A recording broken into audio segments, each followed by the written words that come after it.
ज्येष्ठ नेते आदरणीय काकाजी मुंदडा यांच्या मार्गदर्शनाखाली सर्व कार्यकर्ते यांनी माननीय मुख्याधिकारी मॅडम नगर परिषद अंबाजोगाई यांना एक अंबाजोगाई शहरातील नागरिकांच्या विविध समस्येबाबत निवेदन देण्यात आलेलं आहे। यामध्ये प्रमुख मागणी अशी होती की गेल्या अनेक दिवसापासून स्वच्छता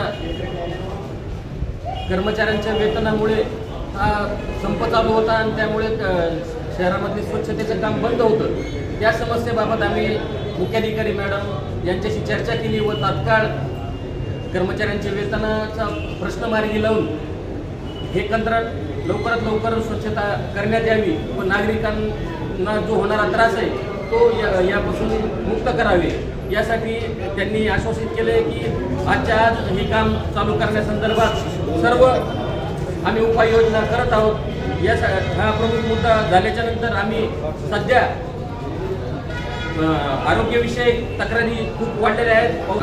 काकाजी यांच्या नेतृत्वाखाली शहरातील नागरिकांच्या विविध समस्या याच्यावर आम्ही आज निवेदन दिले। त्याबद्दल माजी उपनगराध्यक्ष सारंगभाई पुजारी यांनी सविस्तर माहिती दिली आणि माझ्याकडं महत्त्वाचं निवेदन आहे की अंबाजोगाई शहराचे माजी नगराध्यक्ष यांनी आपल्या पदाचा केलेला जो दुरुपयोग आहे त्या बाबतीतलं हे निवेदन आहे आणि सर्व पत्रकार असतील, नगर परिषद प्रशासनातील सर्व अधिकारी, मुख्य अधिकारी असतील, सर्व कर्मचारी असतील, सर्व नागरिक होते, सर्वांच्या समोर पुराव्यासहित आम्ही तुमच्या समोर सादर केलेलं आहे की त्यांनी पदाचा कसा दुरुपयोग केलेला आहे। तर त्याच्यातले काही महत्त्वाचे मुद्दे तुम्हाला मी थोडे वाचून दाखवतो।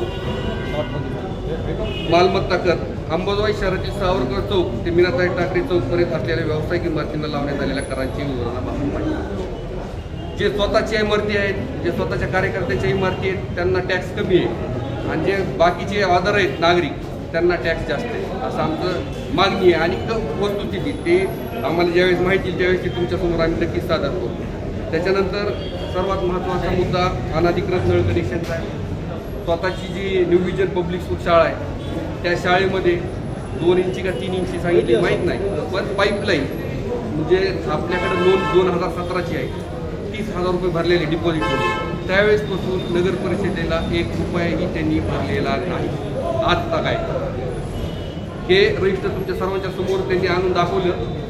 संबंधित कर्मचाऱ्याला विचारलं, 24 तास पाणी त्यांना आहे, त्यांचा ज्यावेळेस फोन येईल त्यावेळेस त्यांना पाणी सोडलं जातं। इतका मोठा पाण्याचा गैरउपयोग त्यांनी या ठिकाणी केलेला आहे। सामान्य नागरिकांना 15-15 दिवस पाणी मिळत नाही आणि त्यांच्या शिक्षण संस्थेला 24 तास पाणी या ठिकाणी नगरपालिकेच्या भगवान बाबाच्या चौकातील जो पाण्याची टाकी आहे त्या ठिकाणून त्या ठिकाणी सप्लाय होते। त्याच्यानंतर